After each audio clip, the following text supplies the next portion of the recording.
Guys এটা কোনো রায়গঞ্জ না, এটা কোনো মালদা না, এটা আমাদের বুনিয়াদপুর। দেখো পুরো মাকনা বাগান, দেখো পুরো মাকনা মাকনা করছে, দেখো দেখতে পাচ্ছ?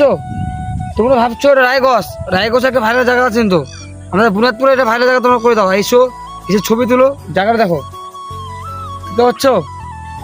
আমি ভাবতে পারিনি আমাদের বুনিয়াদপুরে এত সুন্দর ভাইরাল জায়গা আছে রায়গঞ্জের মতন, মানে এটাও আমাদের ভাইরাল জায়গা হয়ে গেল। দেখো পুরো মাকনা মাকনা বাগানটা তোমার ছিল আমাদের বুনাতোর কোথায় রয়েছে। মাকনা বাগানটা খুব সুন্দর লাগছে, ভিউটা দেখো তোমরা। এসো এই ছবি তুলো এখানে। আর এই মাকনা বাগানটা রয়েছে আমাদের পাথর ঘাটা ব্রিজ থেকে আগে ইট ভাটার আছে না, ইট ভাটার রাস্তা ঢুকে যাবে মাকনা বাগান, তোমার এসে দেখতে হবে, খুব সুন্দর লাগছে। প্রথমবার এসেছি, আমার জানা ছিল না আমাদের বুনাতপুরের মধ্যে এত সুন্দর মাকনা বাগান রয়েছে। রায়গঞ্জ বাগান যেতে হবে না, তোমার চলে আসো আমাদের বুনাতপুরে ভিডিও বানাতে, ছবি তুলতে খুব সুন্দর লাগবে। মাকনা বাগান দেখো, তোমার চাষ করা মাকনা বাগান, তোমার এসে কেউ ক্ষতি করবে না, ভিডিও করবে, ছবি তুলে চলে যাবে।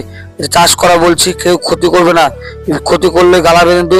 তোমরা এসো এসো, ছবি তুলো, ভিডিও করো।